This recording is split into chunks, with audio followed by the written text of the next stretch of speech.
आज का जो मजमून है वो हमारे और आपके दिल से ताल्लुक रखता है।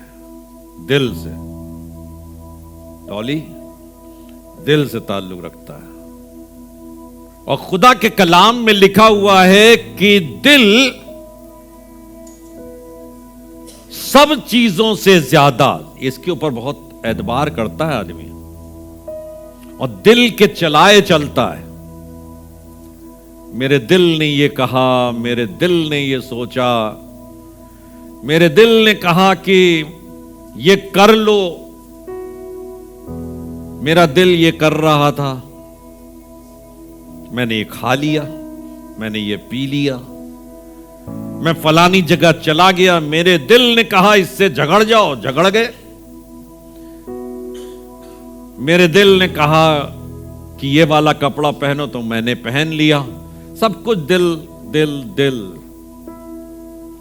लेकिन कलाम कहता है कि ये दिल बड़ा दगाबाज है, हीलेबाज है और लाइलाज है। इसमें असाध्य रोग लगा हुआ है, ऐसा रोग जो ठीक नहीं होता। कौन मुझे इस गुनाह की गिरफ्तारी से आजाद करेगा? यह दिल तो रोजमर्रा हमारे और आपके जीवन को इस तरीके से उसकी अगुवाई करता है कि हम उसके कहने को मानते हुए आगे बढ़ते चले जाते हैं। लेकिन इस दिल में एक असाध्य रोग है। असाध्य रोग मतलब लाइलाज, इसका इलाज नहीं है। और आप सोचते हैं कि मैं इस दिल के सहारे चल रहा हूं तो सब कुछ ठीक है, लेकिन अगर रोग लेकर आप चल रहे हैं तो वो ठीक नहीं है। आपके किसी अंग में अगर रोग लगा हुआ है तो ठीक नहीं है। अभी जैसे दुआ करी गई नीरज के लिए, एक रोग है और उसको लेकर आगे बढ़ा नहीं जा सकता।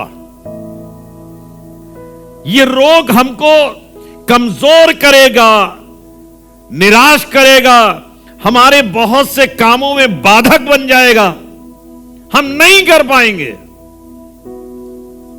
लेकिन फिर भी इंसान दिल को लेकर बहुत आगे बढ़ता। मेरा दिल, मेरा दिल, मेरा दिल, मेरे दिल ने कहा। और मैंने इस दिल की बाबत लिखा है, ये evil or good deeds that come from the heart or center of man, बुरे और अच्छे कार्य हमारे इस दिल ही के मार्फत से आगे निकलते हैं। हमको देखने की जरूरत है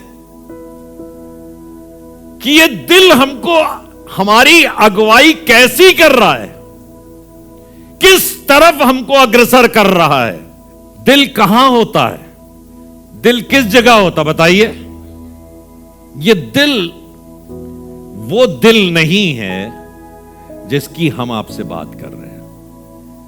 ये तो दिल एक गोश्त का एक टुकड़ा है, लोथड़ा है, और ये इसका काम होता है ब्लड को लेना, साफ करना और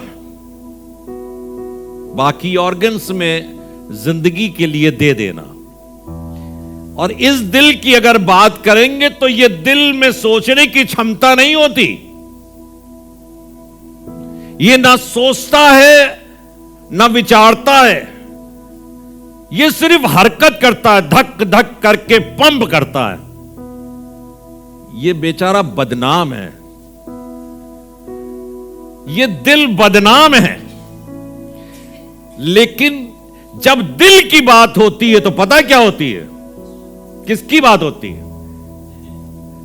तब बाइबल में बहुत अच्छी तरीके से इस बात का जिक्र किया गया है। तब हमारे ब्रेन की बात होती, मन की, ऊपर जो है यहां की ब्रेन की बात होती है। ये ब्रेन है जो सोचता है, ये ब्रेन है जो विचारता है, ब्रेन में हरकत होती है। तो इसलिए अब जो हम आपकी बात करेंगे तो उस दिल की बात करेंगे जो यहां पर है, यहां नहीं है। कहां की बात करेंगे? जो यहां पर है। आइए आगे बढ़ते हैं। नीति वचन की पुस्तक उसका 4वां अध्याय उसके 23 पद में क्या लिखा है? और यहां लिखा है, सबसे अधिक अपने इसकी, सबसे अधिक अपने इसकी रक्षा कर, क्योंकि जीवन का मूल सूत्र यही है। सबसे अधिक यहां से जो चीजें पैदा होती हैं, अच्छी हो या बुरी हो, जीवन देने वाली हो या नाश करने वाली हो, जब कोई भी परिस्थिति में से हम गुजरे, हम परिस्थितियों को बदल नहीं सकते। हम परिस्थितियों को बदल देने की क्षमता खुदावंद यीशु मसीह के पास है, जो परिस्थितियों को बदल देता है। हालात बदल जाते हैं, गाना गाते हैं हम लोग, हालात बदल जाते हैं यीशु तेरे आने पर, हालात बदल जाते हैं। तो हालात वो बदलता है, लेकिन हालात के ऊपर प्रबल होने की सामर्थ हमको और आपको देता है। हमारी सोच बदलती है, क्या करना चाहिए, क्या नहीं करना चाहिए, क्या करने से क्या नुकसान हो जाएगा, क्या करने से ठीक हो जाएगी, क्या करना है हमको। और हम आपसे कहना चाहते हैं, हर चीज के ऊपर अगर हम परमेश्वर को सर्वोपरि करेंगे, ऊपर करेंगे, तो आपके दिल की हालत बदल जाएगी। आप सुख, चैन और आराम की जिंदगी गुजारने वाले हो सकेंगे। आपको हमेशा यह मालूम रहना चाहिए कि परिस्थितियों पर हम प्रबल नहीं हो सकते, खुदा की प्रबलता है। लेकिन वो हमको, हमारे मन को, हमारे हृदय को ऐसा जोरावर बना देगा कि हम पर चीजों का बहुत ज्यादा असर नहीं पड़ेगा। खुदा की कलाम में एक बहुत बेहतरीन बात लिखी है, और लिखा है परमेश्वर के वचन के अंदर कि जब सब कुछ यीशु मसीह परमेश्वर के अधीन कर देगा, तो स्वयं भी वो परमेश्वर पिता के अधीन हो जाएगा। उसको मालूम है सारी चीजें उसी से हैं और उसी में हैं, उसी के लिए हैं। आज बहुत सी चीजों को हम अपने हाथों में पकड़े रहते हैं, बहुत विचार करते हैं क्या करें क्या ना करें, सिर्फ उससे दरख्वास्त करें और वो आपकी चीजों को दुरुस्त करने की सामर्थ्य रखता है।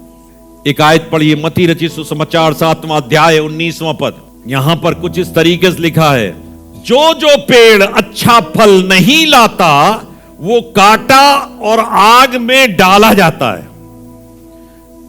जो जो पेड़ अच्छा फल नहीं लाता वो काटा और आग में डाला जाता है। खुदा ने कहा कि जिंदगी का मूल सूत्र यही है। अगर हम अपनी जिंदगी के सोच को नहीं बदलेंगे तो हमारे फल भी बहुत अच्छे नहीं होंगे, हमारे फल भी मिठास से भरे हुए नहीं होंगे। अगर हमने सोच बदल ली, आज की तारीख में कोई शख्स रोने बैठ गया तो रोता रहेगा, उससे कोई अच्छी बात की तमन्ना नहीं कर सकते। अगर कोई मन में गुस्सा हो गया तो वो गुस्से वाले काम करता रहेगा और मुझसे कोई अच्छी बात की तमन्ना नहीं कर सकते। अगर किसी की सोच बदल गई, घृणा में तब्दील हो गई, तो नफरत में आगे बढ़ता चला जाएगा और उससे कोई अच्छी बात की तमन्ना नहीं कर सकते। इसलिए हम अपने मन की रक्षा करें, इसके अंदर कोई भी ऐसी बात ना हो जिससे हमारे फलों की गिनती गंदे फलों में शुमार की जाए।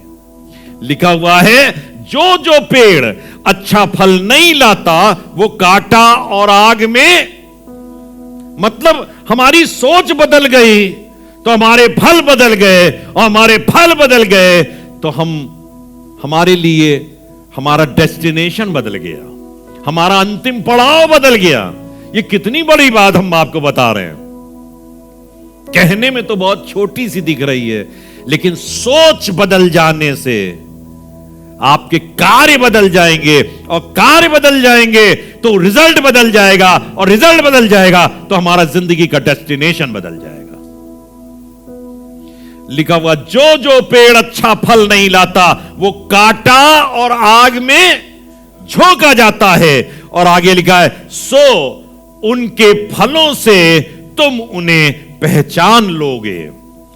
अपने कार्यों के, अपनी सोच के द्वारा जो कुछ हमको हासिल हुआ उससे तुम पहचान लोगे, यार गलत कर दिया, उस समय अगर हम ये ना करते, ये सुन के हमने ऐसा कर दिया, ये नहीं करना चाहिए था, क्यों कर दिया।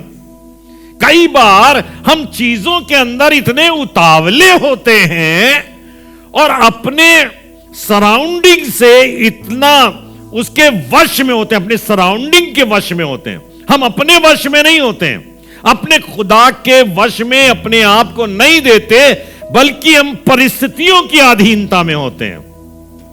परिस्थितियां हर समय बहुत सी चीजों से आकर्षित होती और प्रभावित होती। कई बार हमारा क्रोध हमारी परिस्थितियों को बदल देता, हमारे हालात को बदल देता है। कई बार हमारी लालच हमारी सराउंडिंग को बदल देती है। हमारा रहन सहन, हमारा धन, जिस धन को हमने कमाया है उसके घमंड में हम कुछ गलत कर बैठते हैं। क्यों? हमको जोश है। एक साहब से हमारी बात हो रही थी, वो हर बात में अपने पैसे को ले आते थे। मेरे पास पैसा है, मैं कुछ भी कर लूंगा। लेकिन आपको बताऊं, आपने अपने पैसे से सोचा मैं कुछ भी कर लूंगा, आप कुछ नहीं कर पाएंगे, लेकिन हां, आप अपनी जिंदगी को जरूर बर्बाद कर लेंगे। क्योंकि सारी चीजें परमेश्वर के द्वारा गवर्न की जाती हैं। इस बात को दिमाग में रखने की जरूरत है कि वो ही गवर्न करता है, ना हमारा पैसा, ना हमारा गुस्सा, ना हमारा लालच, ना हमारी पोजीशन किसी चीज को गवर्न नहीं करती, लेकिन गवर्न करता है सिर्फ खुदा। और हम लोग समझते हैं कभी कभी आपका पैसा धरा रह जाता है। जब बीमार होता है ना आदमी, आप करोड़ों रुपया लेके जाके डॉक्टर के पास रख दो, कह दो इनको जिंदगी दे दो, कहने हम कुछ नहीं कर सकते। क्या मतलब हुआ? ये आपके अधीनता में नहीं है, ये परमेश्वर की अधीनता में है। आगे चलते हैं। लिखा हुआ खुदा के कलाम में, जो मुझसे, देखिए ध्यान दीजिएगा, जो मुझसे हे प्रभु कहता है, जो मुझसे हे प्रभु कहता है, उनमें से हर एक, बात तो बहुत अच्छी लिखी है, सब लोग कहते हैं हे प्रभु प्रभु प्रभु प्रभु। जो मुझसे हे प्रभु कहता है, उनमें से हर एक स्वर्ग के राज में प्रवेश ना करेगा, परंतु वही जो मेरे स्वर्गीय पिता की इच्छा पर चलता है। आप प्रभु प्रभु करते रहते हो पूरे टाइम,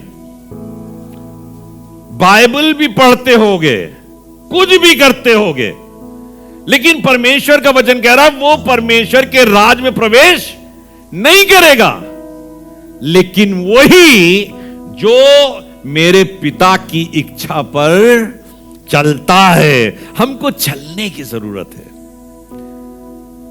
हमको उसकी आज्ञाओं का पालन करने की जरूरत है। हम सिर्फ ईसाई कहला करके, मसीही कहला करके परमेश्वर के राज में प्रवेश नहीं कर पाएंगे। हम बड़ा दिन गुड फ्राइडे और ईस्टर मनाकर परमेश्वर के राज में प्रवेश नहीं कर पाएंगे। हम लेंट की डेज की मीटिंग अपने घर में कराकर परमेश्वर के राज में प्रवेश नहीं कर पाएंगे। प्रवेश कौन करेगा? जो परमेश्वर पिता की इच्छा पर चलता है। इब्रानियों उसके 3 अध्याय उसके 12वें पद को पढ़िए। Book of Hebrew 3rd chapter and 12th verse. हे भाइयों, चौकस रहो कि तुम में ऐसा बुरा और अविश्वासी मन ना हो। देखिए ये दिल के बारे में कितनी बढ़िया बात लिखी है। हे भाइयों, चौकस रहो। मैं आपसे कह रहा हूं, अपने आप से कह रहा हूं, ये जो दिल भरमा रहा है ना आपको इधर उधर, आपकी गतिविधियों को दिल के सहारे छोड़ रखा है। मेरा दिल, दिल की मत सुनो। किसकी सुनो? किसकी सुनो? रूहे पाक की सुनो। पवित्र आत्मा तुम्हारी अगुवाई करेगा। दिल के सहारे मत चलो, दिल क्या कह रहा है, लेकिन इस मन के ऊपर, इस दिल के ऊपर पवित्र आत्मा का कब्जा होने दो, उसका अधिकार होने दो।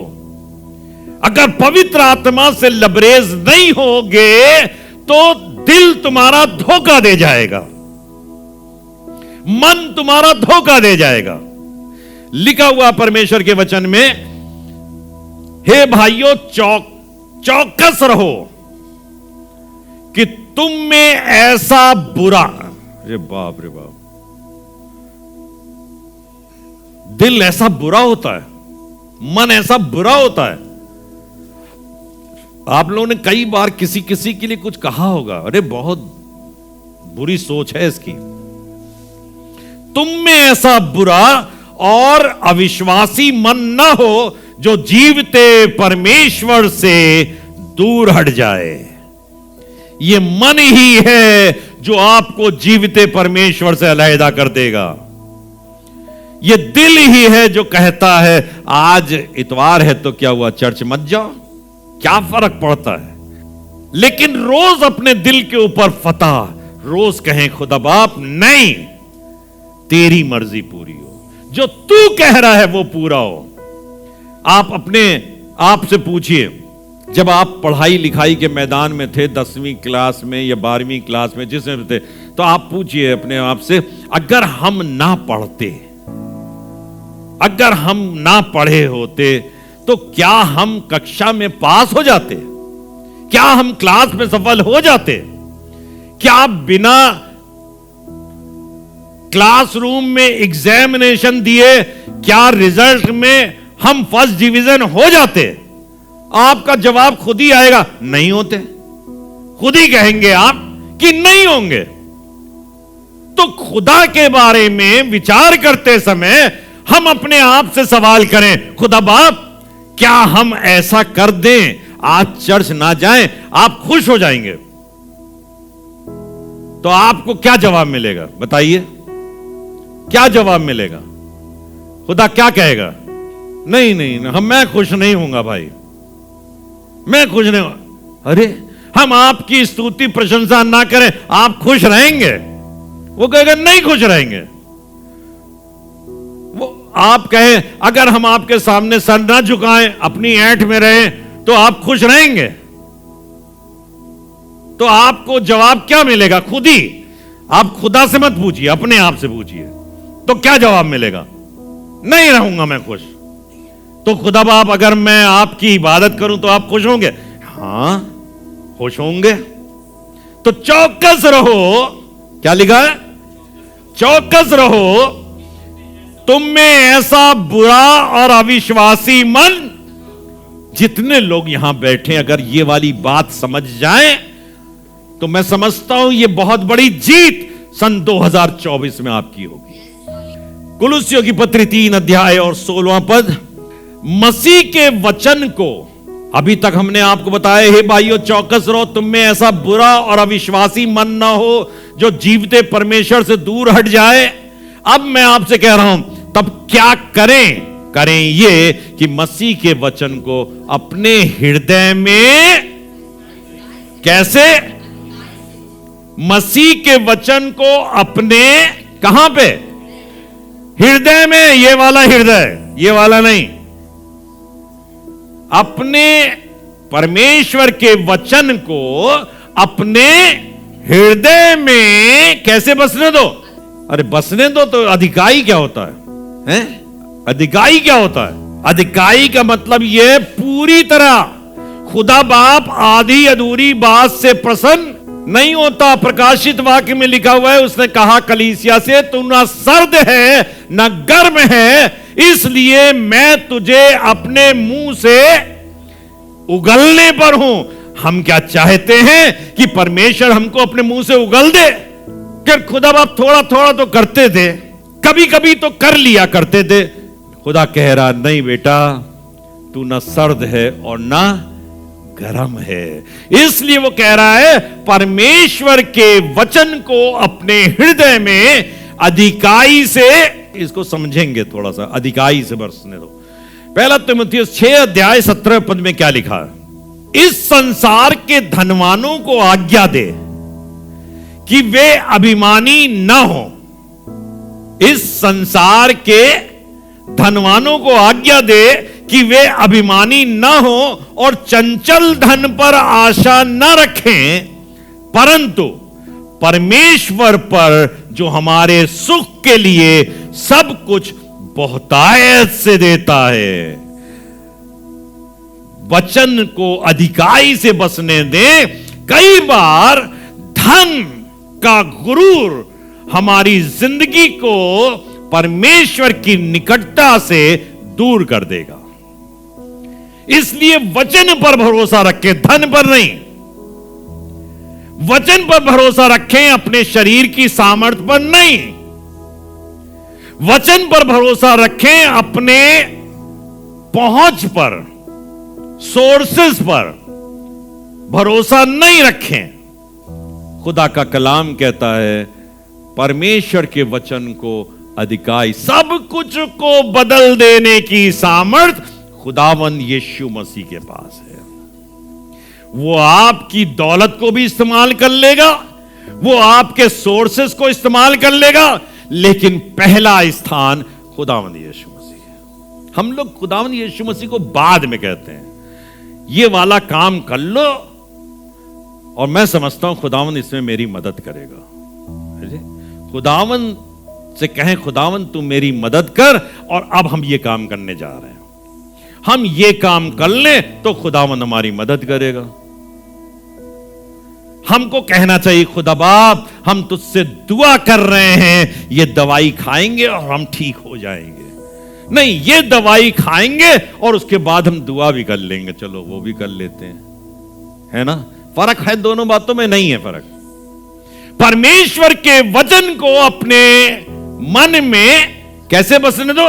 अधिकाई से। खुदा बाप हम तुझसे दुआ कर रहे हैं, अब दवा लगा रहे हैं, ये दवा बिल्कुल ठीक उसी तरीके से होगी कि खुदावंद यीशु मसीह ने थूका, मट्टी गूंदी और आंख पर लगा दी और कहा जाकर शिलोह के कुंड में धो ले, और उसने धो लिया और वो ठीक हो गया, देखने लगा बिल्कुल ठीक उसी तरीके से कि सामरी जा रहा था और परमेश्वर ने उसके ऊपर दया करी, और जब वो उसके ऊपर मरहम पट्टी करी और जाकर सराय में ठहरा दिया और कहे तुम ठीक हो जाओगे।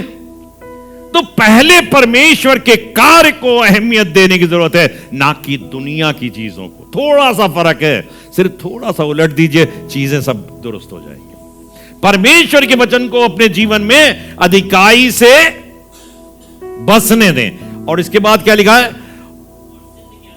और सिद्ध ज्ञान सहित एक दूसरे को सिखाओ। हम क्या कर रहे हैं? छोटी सी बातें हैं, लेकिन जब हम गलत मार्ग से उस पर जाने की कोशिश करते हैं तो नुकसान होता है। अगर हम परमेश्वर के वचन के अनुसार ना चलें तो लिखा हुआ पेड़ अपने फलों से पहचाना जाता है, और जो पेड़ अच्छा फल नहीं लाता वो काटा और आग में झोंका जाता है। अब इसको आप कैसे बदल दोगे? ये बात तुमको कहां ले जा रही है? अनाज्ञाकारिता या गलत शिक्षा आपको कहां ले जाके पटक रही है, बर्बाद कर रही है। और बर्बाद ना सिर्फ हमको कर रही है बल्कि हमारी जनरेशन को भी बर्बादी की तरफ आगे ले जा रही है। क्योंकि हमारे बाबा आदम भी यही करते थे और उससे बात सीखते चले आ रहे हैं। लेकिन खुदा ने हमको शिक्षा दी है, खुद सीखो और सिद्ध ज्ञान को दूसरे को सिखाओ और चिताओ कि ये बेटा मार्ग सही नहीं। हम क्यों बोल रहे हैं यहां पे, क्यों हम सालों साल से बोल रहे हैं? क्योंकि हम भी बचना चाहते, क्योंकि हमारी जिम्मेदारी है और हम दूसरों को भी बचाना चाहते। तुम न करो, अगर करोगे तो पेड़ काटा और आग में झोंका जाता है। लिखा है सिखाओ और चिताओ और अपने अपने मन में अनुग्रह के साथ परमेश्वर के लिए क्या लिखा है? भजन। अब परमेश्वर के लिए भजन और स्तुति गान और आत्मिक गीत गाया करो। अब परमेश्वर के लिए गाओ, कुछ भी करो, परमेश्वर तेरी स्तुति हो। हम गलत काम नहीं करेंगे और खुदावन हम तेरे शुक्रगुजार हैं, तूने हमको गलत काम करने नहीं दिया। इसके लिए एक पद पढ़ दीजिए, आखिरी पद होगा मेरे लिए, इफिसियों की पत्री उसका 5वां अध्याय 19वां पद। देखिए कितनी बढ़िया बात लिखी है। आपस में भजन और स्तुति गान आत्मिक गीत गाया करो और अपने मन में गाते और कीर्तन। मैं आप सबसे कहना चाहता हूं, अपनी जिंदगी के हर लम्हे में, अपनी जिंदगी के हर लम्हे में, जो आप अपने घरों में, अपने सड़कों पर, अपनी कार में, अपनी स्कूटर में, अपने ऑफिस में, अपने स्कूल में गुजारते हैं और आप सोचते होंगे नहीं कर सकते, नहीं करिए। रास्ते में जा रहे हैं, उसके भजन और उसके कीर्तन गाइए। मत सोचिए कि सामने कौन जा रहा कौन नहीं जा रहा, वो आप सब चीजें ठीक चलेंगी, सब बड़ी दुरुस्त चलेंगी, सब बहुत अच्छी चलेंगी, तब खुदा संभाल लेगा। लिखा है सबसे अधिक अपने मन की रक्षा कर और जीवन का मूल स्रोत। जब आप अपने मन पे अनुसार चलोगे तो धोखा खा जाओगे, लेकिन इसकी रक्षा करके चलोगे तो जिंदगी पा जाओगे। खुदा आपको बहुत बरकत दे।